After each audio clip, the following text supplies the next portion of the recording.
Hello, everybody, and welcome to another My Music. What are you imbibing right now? I've got a little cup of something there. And Jamie, have you got a drink? Got it? Yes. Oh, hello. This is a serious mug. What's it say? What's it say? I might look like I'm listening to you, but in my head I'm playing guitar. Absolutely. There we go. I could have read it for you, but I like to watch you try and read it. That's a mantra for life, if ever there was one. We will be coming back to talk about Jamie and his music after this. Keep on, don't stop.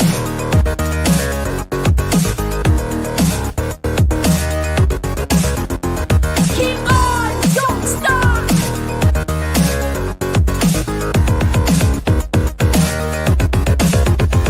Keep on, don't stop.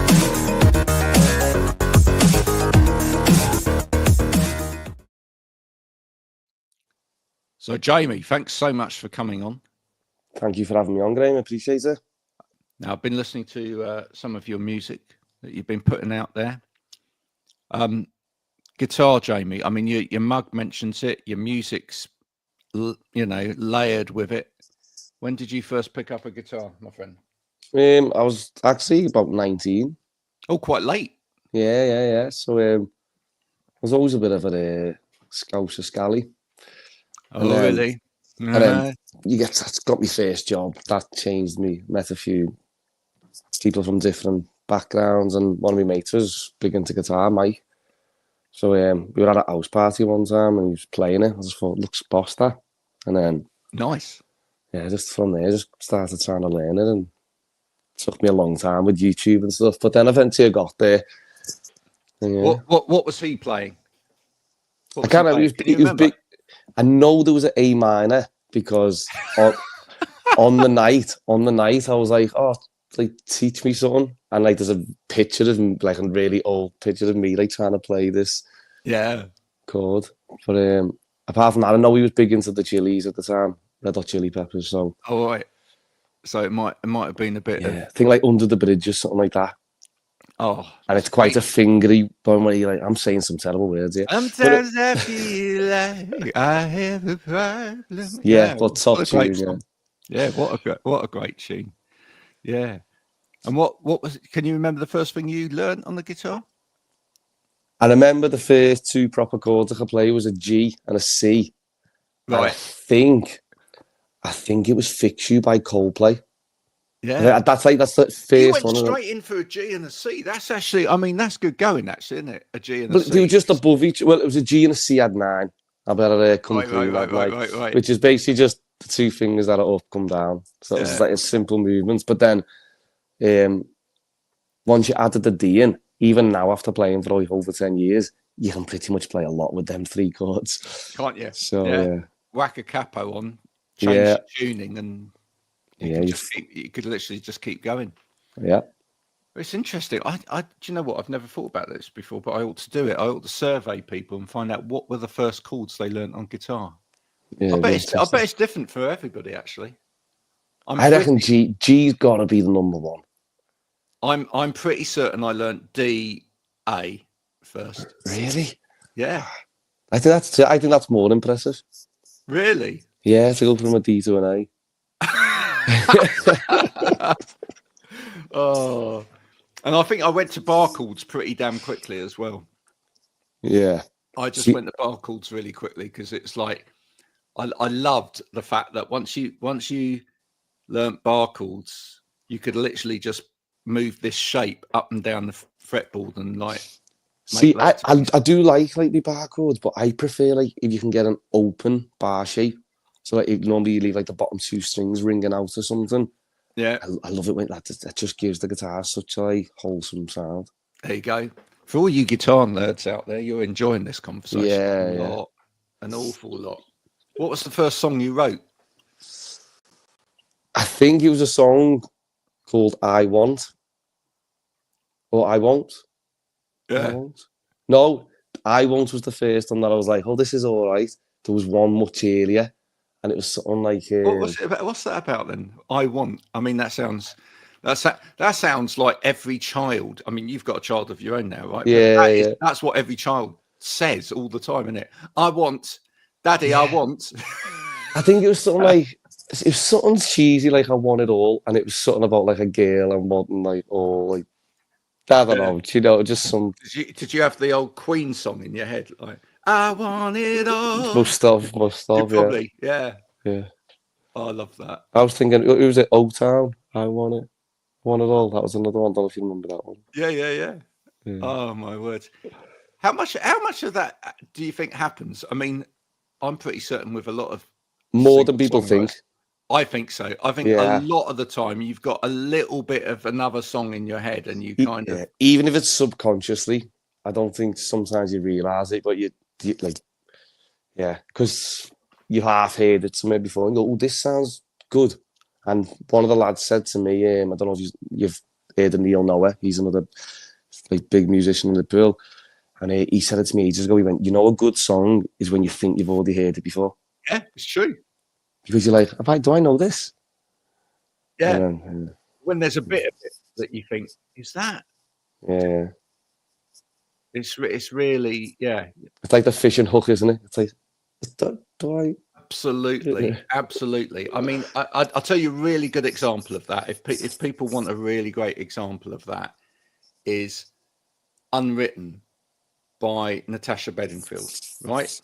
How many people, when that comes on the radio, start singing an Alanis Morissette song? Yeah. Think about it right now. That first guitar bit. All I can think of is reaching for something. Yeah, but the bit before that, you after this, I'm going to go and listen to it. Go and listen to it, and just listen to the guitar bit at the beginning, and tell me that you don't think about something off of Jagged Little Pill.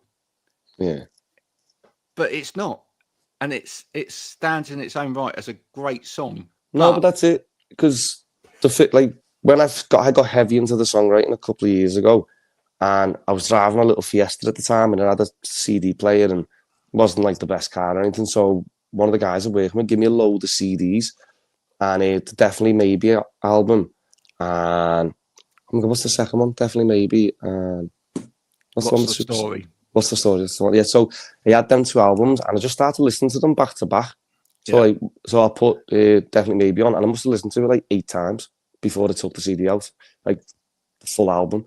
And then I've done it with Definitely Maybe, and I went back to I've done it with What's the Story, and I went back. And after it, like, I was writing some song, and everyone was going to me, it sounded Oasis that.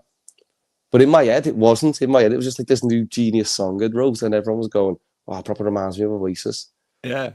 And it's obviously, as people were saying it to me, I was like, "Oh, that must make sense because I've been listening to loads of Oasis lately."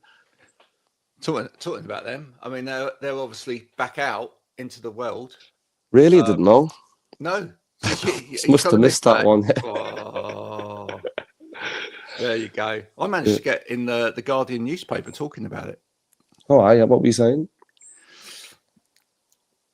Well, it was just before the first gig, and actually, we were in Cardiff. They were in Cardiff rehearsing. We were in Cardiff to watch Alanis Morissette, not Oasis, and then got stopped by the Guardian newspaper. And I said, well, so I gave my viewpoint on it. I said, obviously, it'd be great to see them and whatever. I'm not sure whether they're past it or not. I don't know. We haven't heard them yet. Having listened to some of it online and whatever, I think they've done their work.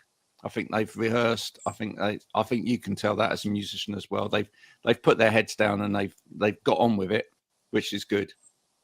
And I'm pleased for the fans and everyone. My only criticism of it was, and I thought I'd put it out there, is I would have personally liked to have seen them as they move around the country. I would have liked to seen them bring in some young acts to open up for them, to give people a chance. Yeah, okay, I can fully understand that. Yeah, right, because that's what one of the great reasons that I booked to see Alanis Morissette was there was a young girl that had been on here, Megan Wynn, and she was opening for Alanis Morissette, and I just thought that was it's just great. Yeah, no, I agree. I do love that. So I'm assuming you've heard of Jamie Webster. He's a Scouse musician. Jamie's been on yet. Yeah, so he's another one. He's great for giving all the locals chances. So if he's gigging in Liverpool, you know someone who's supporting. Do you know what I mean? It's like, because he's always giving someone a shout. And I do get that, because I know they've got Cast and... They've got Cast and Richard. Or is it just Richard Ashcroft? But it's like, they're great support acts. I'm not knocking them, and maybe they deserve one last big show. You could kind of look at that point of view, but they've done it. Do you know what I mean? They've had their glory. So is it, like you say, what an opportunity for someone up and coming to have got on a stage supporting Oasis. Do you know what? There would have been enough. There's enough room, right? Even if it was just like, because it doesn't actually require a lot of setting up. Even if it's just a young singer-songwriter and plug in a guitar, microphone, little 20 minutes. Doesn't have to have the back line or anything, and just give them 20 minutes. Yeah, I know. That's just my view. You know, it's a very fair shout, to be honest. I hadn't really thought about it. I thought about the rest of what you said. I was like, because every time I speak to someone who's been to see them, I keep saying, like, were they good? Have they still got it? And everyone's saying they've loved it. Like, I've not heard anyone say anything other. So, mind you, I mean, every time you watch it as well, you can hear about the first 2 words out of Liam's mouth, and then the crowd are just singing. Like, that's it. It must just be a massive sing-along, mustn't it? Yeah. Well, they've done the right thing, I think. If you look at the set list and whatever, it's like the hits, isn't it? You know? Yeah. So was it Elton John who said it when he first played Wembley? He said he turned up and played all his new stuff, and everyone in the crowd was like, "The hell's this?" There's books that's been written on it. Famously, probably one of the most famous ones was Adamant. Right, biggest mistake of his career was Live Aid. Everyone turns up to play Live Aid, right? Yeah. And most people come out and they do, when they come out to do Live Aid, they play their big songs, right? He comes out, he plays his new song. Not the place. Career goes,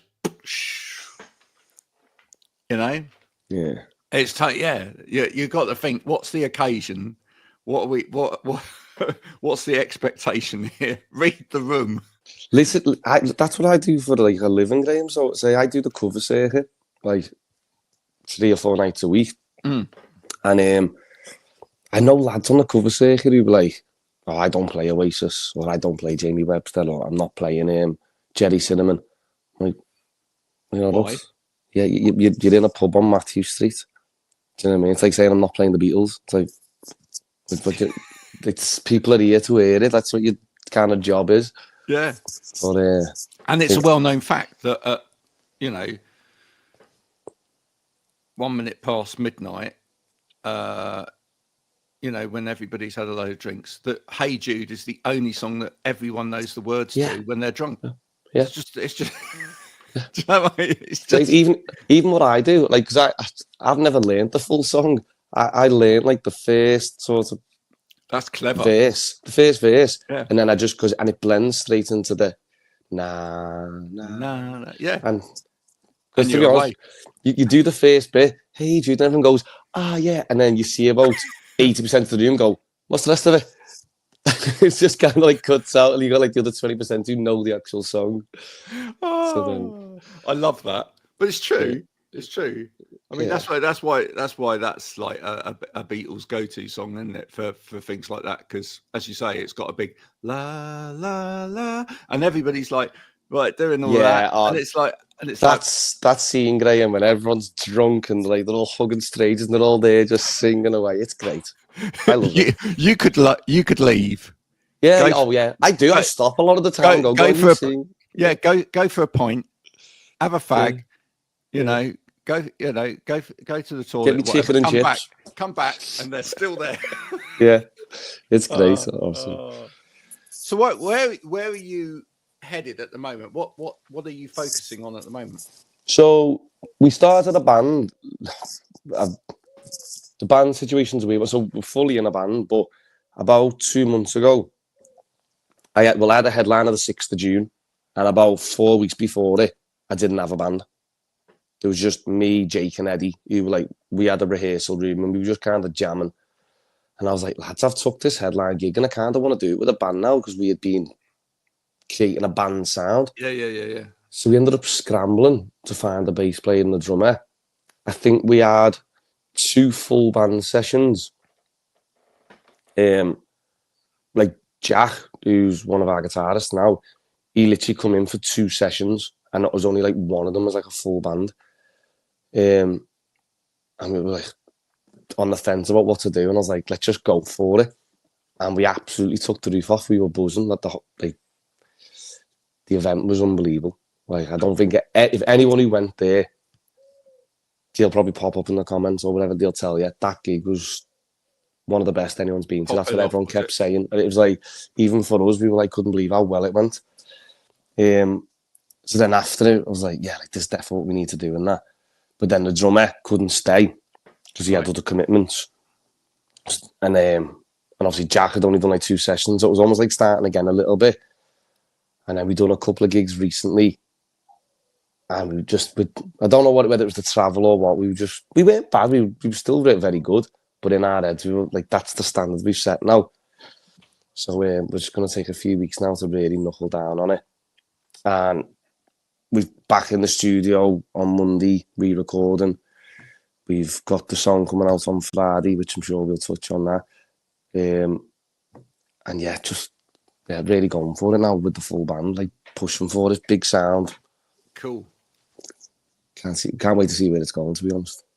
Do you know what? A really important thing I would say to you there is, I mean, being there, seen it, done the t-shirt, is as much as getting in a room with the other members of the band is, and practicing and just getting that right? It's probably just actually spending some time with them. That's what we done last night. There you go. We just done like a bit of a demo day in the room. Just ordered some Popeye's chicken, had a couple of drinks. We messed about with one of our new tunes. We done the demo and just had a laugh. Yeah, it was good. Yeah, I think so. I think sometimes you just have to do that. No, that's a great point, Graham, because that's what I keep saying to Liam's our manager, and I keep saying to him, the vibe's the most important thing for me in the band. Yep. Like, I don't care how good you are, the vibe's got to be right. I want everyone, like, I want people to see us on stage and be like, there's a bunch of lads having a great time. And then obviously you want the music to be good and sellable and everything else. Yeah. I'd also say that it's, especially if you're trying to put something together that way as well, is actually if you can almost take yourself off to for a weekend or whatever, or I know it's difficult when you've got families and whatever, but if you can almost take yourself off somewhere and literally just do some writing, but without any pressure that it's got to go anywhere, right? Yeah, it's a great way. It's a great way to do it. I had Steve Rothery from Marillion on yesterday, who's obviously been around since, the 1970s writing music, along with Fulton from Tangerine Dream. So 2 guys that have they've made it in music. They've got great experience, and I know for a fact that with Steve, when they take their time writing an album now. They really do take their time. It can be 8 years. Yeah. writing another Marillion album or whatever. Right. But when they do that, part of their process is they do lots of little jams and lots of little bits at home and whatever, and then they bring those all together, and the engineer starts to collect all of the best bits. But as they start trying to put that down, they've got their own recording studio. Nice. Which helps. So they do a lot of the groundwork there, but there's a period where they just book real world studios. They can afford to do it. But the point of that is they go away together and they sort of like eat together and they, spend time together and whatever. And they just look for rekindling that relationship. Yeah, no, again, I'd massively with you. So we done the Deaf Institute in Manchester a couple of weekends ago. And when we come back, we dumped all the stuff in the room and went for the Chinese and a couple of pints. And it's just like, we were talking after it. And I was like, this is what it's about. It's just having a good time. Like, life's hard enough, isn't it? So to be able to just go and play shows with lads you see as your mates, go and play these shows, come back, have some food, a few pints. I'll have a laugh and talk about what went well, what went wrong, like just life in general. It's just great. It's like the ultimate hobby, I think. It is. It is. I feel like when you blur the lines between a hobby and a business. Yeah. That's great, right? Unless you're not making any money out of it, in which case you probably need to reevaluate. Yeah. All right. Or you need to think about seriously how you can reimagine it so that you do make money out of it. Yeah. But I think it's great. I mean, it's a bit, for me, it's a bit like now doing this. I mean, years ago, I was in bands and I made a lot of music. When I started my new company, I wanted to do this, right? Because I had the opportunity to do this. We're now we're very soon we'll be at 600 episodes of this. Fine. And I've interviewed like people from all over the planet. Got to meet some of my heroes musically and whatever. It's been tremendous, right? But yeah, people. But at the same time, people go, "Oh, so lucky. It's hard bloody work." Yeah. No, that's what people don't get. Do you know what I mean? There's a dualism. Yes, you love it. Yes, you want to do it. Yes, you're passionate about it. But at the same time, it is hard work. That's it, Graham. So our guitarist, Eddie, our other guitarist, Eddie, he loves the circuit that I do, and he wants to kind of get involved. So I said, just start coming out with me, come to the gigs and just get involved and just like build your confidence up. And because he can sing as well. So I'm like, over time, get to that level, you can start jumping on the gigs yourself. And he's another one because he's now started coming to gigs with me. Like some nights, it's like 3 or 4 gigs a night, and the high energy.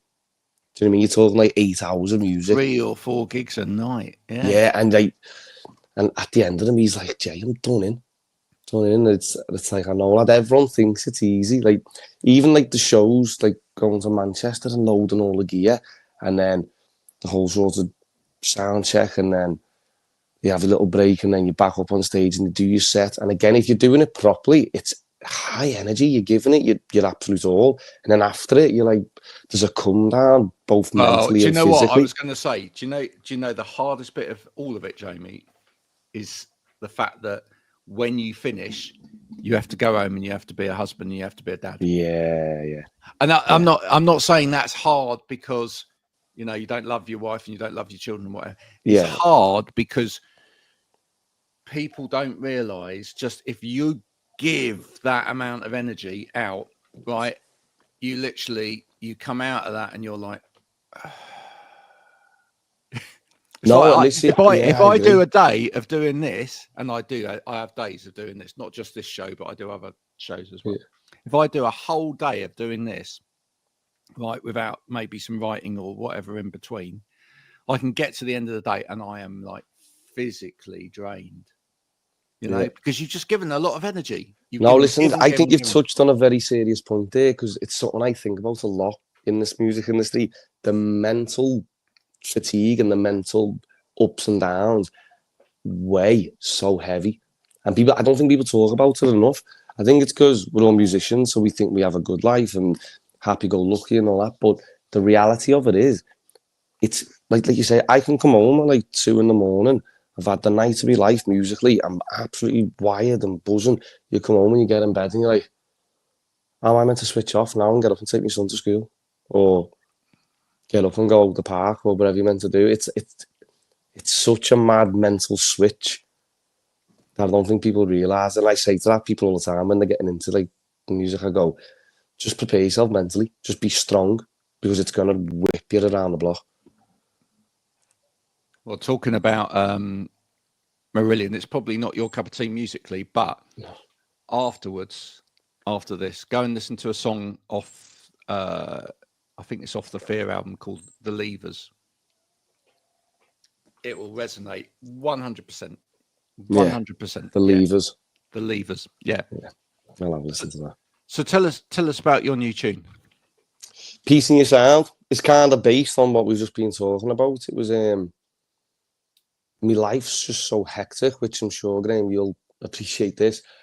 You're out in the music scene, which is loud and noisy. I'm based in town, so it's the city centre. And then you come home. I've got 2 small children, and then the missus, and obviously that lifestyle's loud. And then you've got your friends and your family who want to spend time with you, and it just seems constant noise. There's so much going on all the time.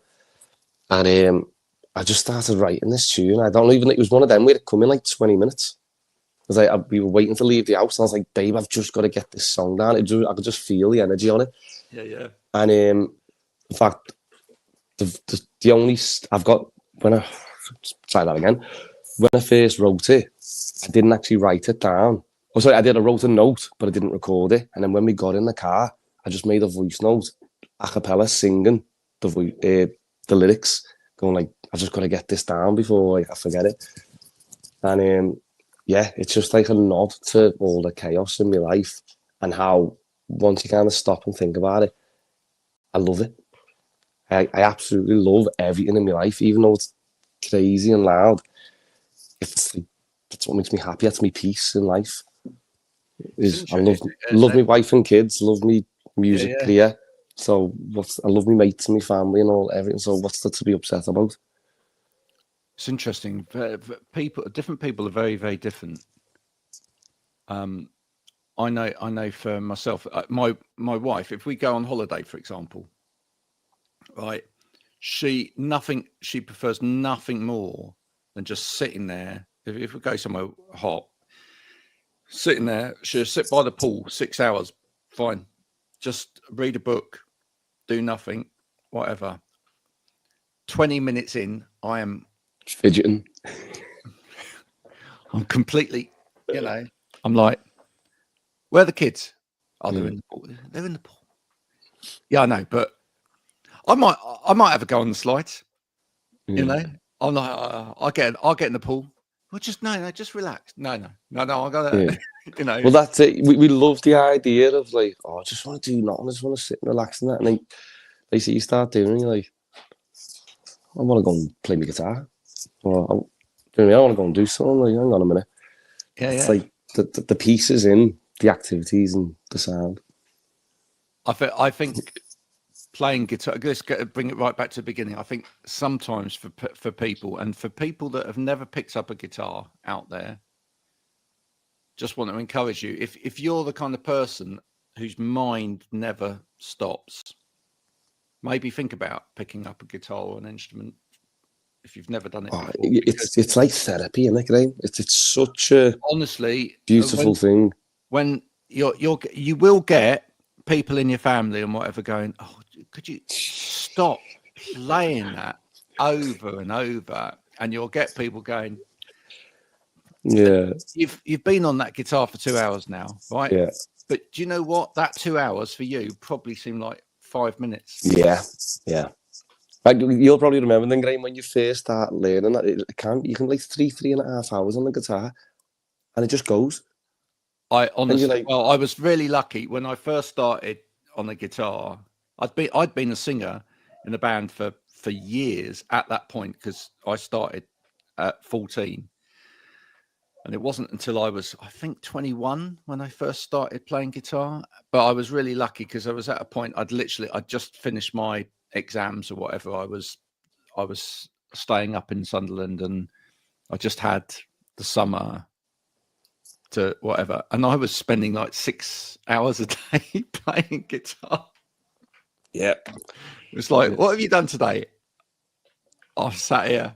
Yeah, no, listen, so you probably had the same conversations with me. So I was about, say, 20, 21 when like I was starting to get okay, And then I went to college to do like another course, so I'd get into uni because I'd been a bit of a rebel back in my school days.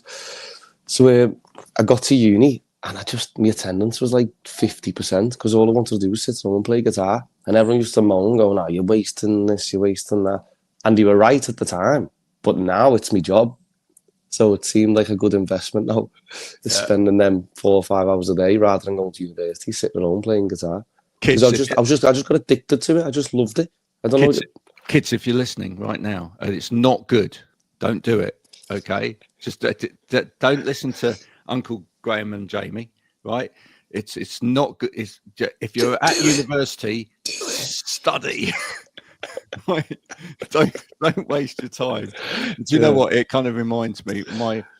I put together another band in my third year with a guy called Chris. Chris, if you're ever watching one of these, do get back in touch.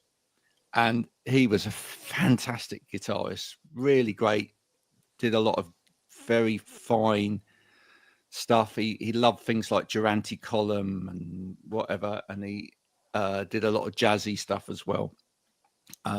Great fun to take to a guitar shop, because you go to a guitar shop and like he'd say, "Oh, I'm interested in that guitar," and they'd pick it up and they'd stand there. They plug it in, right? They always do that. They plug it in and they start going, right, and he's like, "Oh, nice." And then he'd plug it in and he'd like put it all to clean settings, and then he'd play like jazz. And they go, Do you want to have a go? And they'd like be looking at him like, yeah, there's no way I could play that. I play me G and me C and that. Yeah, well, they could do like the scales, widdly, whatever, but they couldn't play all these complicated and whatever else. But yeah, he was such a bad influence. Eddie done it to me last night. We're just on the stage and like a little break in between the song, and he just starts doing all this noodling stuff. I was like, "Eddie, stop it! You're making me look bad."